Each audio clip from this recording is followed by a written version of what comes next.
कितनी बार दबाव बनाया है, कभी झूठी डिपार्टमेंटल, कभी नौकरी से निकालना, कभी झूठे मुकदमे, और इससे ज्यादा क्या दबाव होगा। कितने पुलिस वालों को रिश्वत लेते पकड़ा। रविंद्र हवलदार था, उसके खिलाफ भी वहाँ 300 रुपए वसूल कर लिए थे। कोई जीटी रोड पे पूरे ट्रैफिक में सुबह से शाम तक एएसआई रैंक के अधिकारी एक गिरोह बना रखा था। जब एक इंस्पेक्टर को खुला छोड़ रखा है, इंस्पेक्टर अपने आप है इतनी हिम्मत इंस्पेक्टर में, अपने आप कोविड वालों से इतने पैसे ले लेगा, 30-30, 40-40 लाख रुपए। नहीं, मेरे पास 2023 को फोन आता है एक ड्राइवर का, ऐसे ऐसे मेरी बाबरपुर थाने में ड्यूटी थी, एक ड्राइवर का फोन आता है, भाई ऐसे ऐसे यहाँ पुलिस वाले रिश्वत ले रहे हैं। मैंने कहा भाई तुम वीडियो बना लेना इनकी। दोबारा फिर उनका फोन आया, अक्सर ये दूर खड़ी करवा देते हैं ट्रैक्टर ट्रॉली और पिकअप जीपों को, हम वीडियो नहीं बना पाए। वही बात मैंने थाने में एसएचओ को बताई, तेरा इसमें बाबरपुर थाने में। एसएचओ बोला भाई जाओ देख के आओ क्या मैटर है। मैं जब वहाँ गया तो ये 8-10 व्हीकल रोक रखे थे और उनसे 100 रुपये वसूली कर रहे थे। मैंने फिर एसएचओ को फ़ोन लगाया, उसमें एसएचओ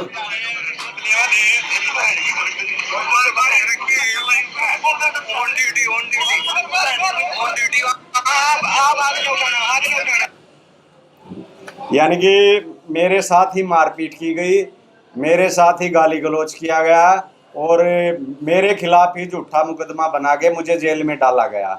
और आज तक किसी भी कर्मचारी को सीधे डायरेक्ट तौर पर डिसमिस नहीं किया जाता है। पहले डिपार्टमेंटल इंक्वायरियाँ होती हैं, उसके बाद डिसीजन लिया जाता है, और मुझे बगैर किसी सूचना के सीधा ही डायरेक्ट डिसमिस कर दिया जेल में डाल के। और जो जेल में जाना चाहिए था वो तो अच्छी पोस्टिंग का काट रहा, जो भ्रष्टाचारी पुलिसकर्मी था उसके खिलाफ तो, और मैंने और आम जनता ने भी साथ जाके जो मौके पे गवाह थे, भाई इसने आशीष के साथ मारपीट की है एएसआई मुकेश त्यागी ने, उसके खिलाफ आज तक कोई कानूनी कार्रवाई नहीं, और वो अपना ऑन ड्यूटी है। और मैंने मार भी खाई, मैंने गाली गलौज भी खाई, और जेल मैंने खाई, और नौकरी से डिसमिस ही मुझे किया गया। आशीष जी, इतना सब कुछ हुआ आपके साथ, किस किस शय पे हो रहा था, ये कौन था इसके पीछे? इसके पीछे तो उच्च अधिकारी हैं, उच्च अधिकारी थे इसके पीछे। किसी का नाम लेना चाहेंगे? मैं तो इसमें शशांक कुमार सावंत था, और पता नहीं उसको कौन कौन सपोर्ट कर रहा है। यहाँ कितना आपने देखा होगा, पहले पता होगा यहाँ कितना नशे का कारोबार चलता था, कितने नशे के खेप की खेप मैंने पकड़ी हैं। कहीं जुआ चलता था, कहीं सट्टा चलता था, कहीं ट्रैफिक में हर जगह कितने पुलिस वालों को मैंने पकड़ पकड़ के उनके खिलाफ डिपार्टमेंटल खुली, और हर जगह पैसे लिए जाते थे, यही कारण था। और CIA 2 के द्वारा भी वहाँ पूरे पानीपत में जो मेन केस होते थे, CIA 2 के थ्रू SP शशांक कुमार सावंत उनको डील करवाता था। एक वे कोविड का इंजेक्शन था, उसमें आज वो बंदा अब उत्तराखंड पुलिस ने भी पकड़ा, उसमें भी उस बंदे को केस हल्का रखने के लिए उसकी पत्नी का नाम निकालने के लिए 50 लाख रुपए CIA 2 के थ्रू लिए गए। करप्शन के खिलाफ आवाज़ उठाने का ये सारा नतीजा मिला। मेरे साथ मारपीट, मेरे साथ गाली गलौज, मेरे को जेल डाला गया और मेरे को ही नौकरी से निकाला गया। ये अपने IPSओ का कानून व्यवस्था हमारे यहाँ देश में। तो ये सब चीजें आपको अब ड्यूटी पर आएंगे तो फिर से फेस करने को पड़ सकती हैं। सट्टा अभी भी चलता है पानीपत में, नशा अभी भी बिकता है, तो क्या कभी ड्यूटी लगी तो फिर से ऐसे ही खुलासे करेंगे? ड्यूटी लगाई जाती है तो पहले मैं CM साहब से मुलाकात करूंगा, CM साहब से कहूँगा भी मेरे को सपोर्ट किया जाए इसमें गलत कामों को रोकने के लिए, अधिकारियों को निर्देश दिए जाएं ताकि गलत काम बंद किए जा सकें। पहले वो सरकार से मिलके तब इसमें कोई अगला कदम उठाया जाएगा। IPS मैं तो एक कांस्टेबल हूँ, ADGP जो अपना वाई पूर्ण कुमार जी का देख लेना, उससे भी ज़्यादा IPS मेरे पीछे पड़े हैं। ये तो मैं थोड़ा प्रकृति से जुड़कर वहाँ पेड़ पौधे लगा के अपना टाइम पास करता रहा ना, तो यानी कि सुसाइड तो मुझे भी कर लेना चाहिए था। अब तक सुसाइड तो मुझे कर लेना चाहिए था। कितनी बार कभी झूठा केस बना देते, कभी डिपार्टमेंटल बना देते, कभी कुछ, कभी हर तरह से प्रताड़ित किया जाता है। दबाव बनाया, कितनी बार दबाव बनाया है, कभी झूठी डिपार्टमेंटल, कभी नौकरी से निकालना, कभी झूठे मुकदमे, और इससे ज्यादा क्या दबाव होगा। अब आप दोबारा से ड्यूटी पे आओगे, इस प्रकार की चीजों को आप दोबारा से आप सामना करोगे? मैं सीएम साहब से मुलाकात करूंगा इस संबंध में।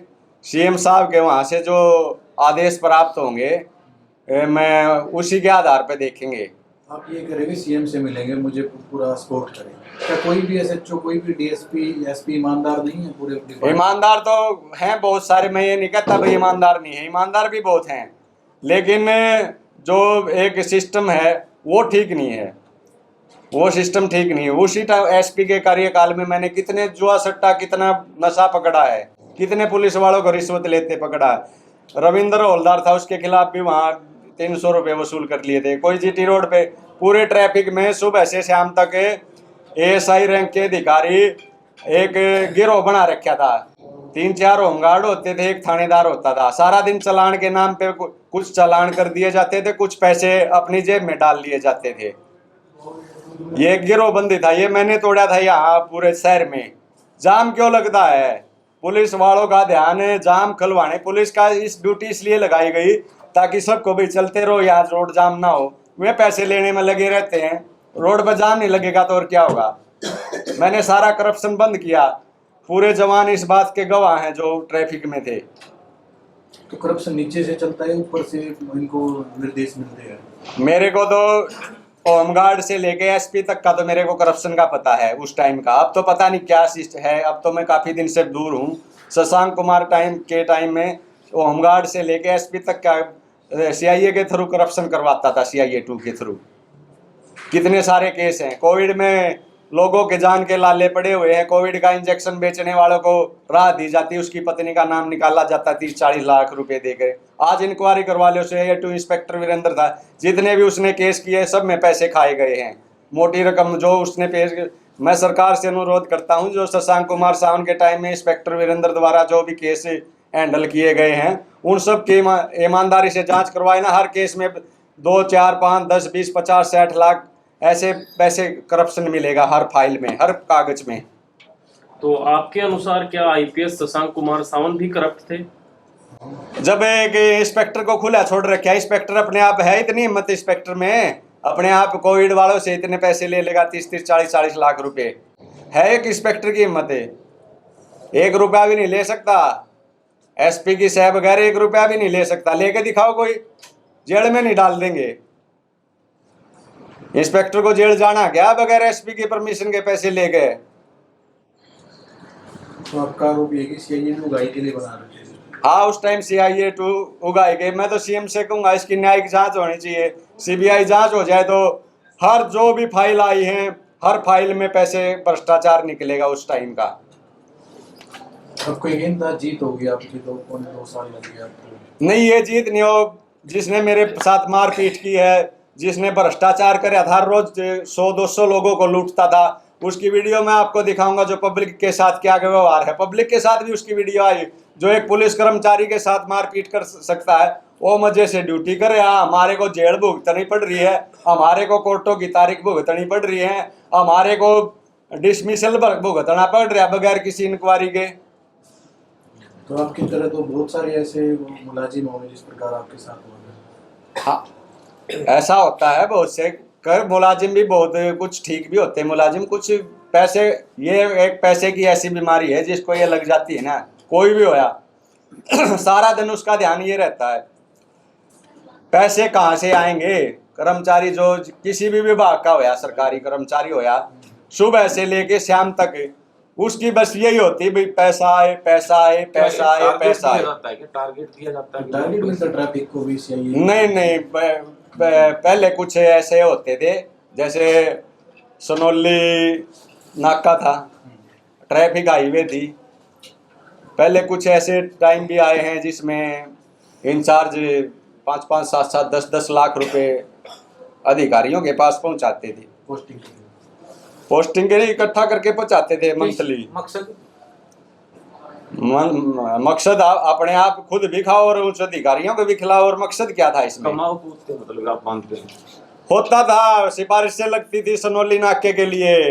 जो भी पुलिसकर्मी सनोली ड्यूटी काट के आया है ना, एक रात को 5-4 हज़ार तो वहाँ बैठे बैठे जेब में डल जाता था। ऐसा टाइम था। अब तो मेरे को पता नहीं, कई साल से मैं बाहर हूँ ड्यूटी से। ऐसा था, हाईवे में था बाहर की गाड़ियों को और स्पीड की को टारगेट किया।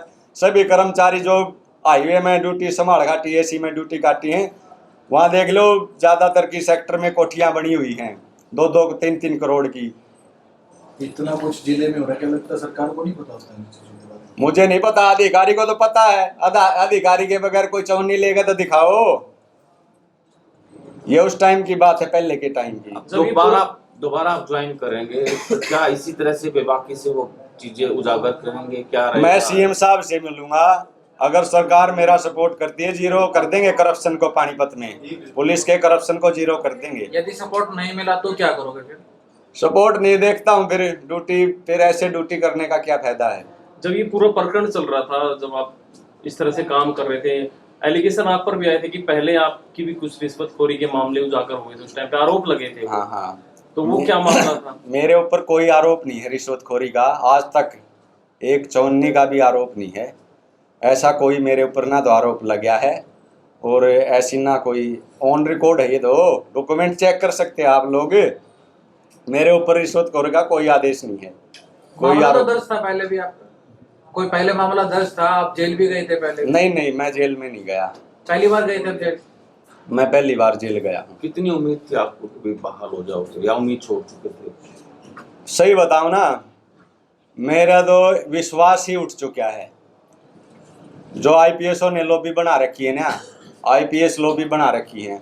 एक आईपीएस जो इनके बंदे होते हैं, ऊपर से नीचे तक जो लगा देते हैं, इनके फेवर के बंदे होते हैं। एक आईपीएस जो फैसला दे देता है, एसपी का फैसला आईजी के पास चले जाओ, एडीजीपी के पास चले जाओ या किसी और के पास चले जाओ, वो सारे अगर मेरे ऊपर झूठा मामला बना देते हैं तो एक बार पुलिस गलती कर देती है, अधिकारी अपनी गलती छुपाने के लिए, बड़े अधिकारी भी उसी को अधिकारी के फैसले को मंजूर करते रहते हैं, भाई उस अधिकारी का फैसला ठीक है। ठीक है।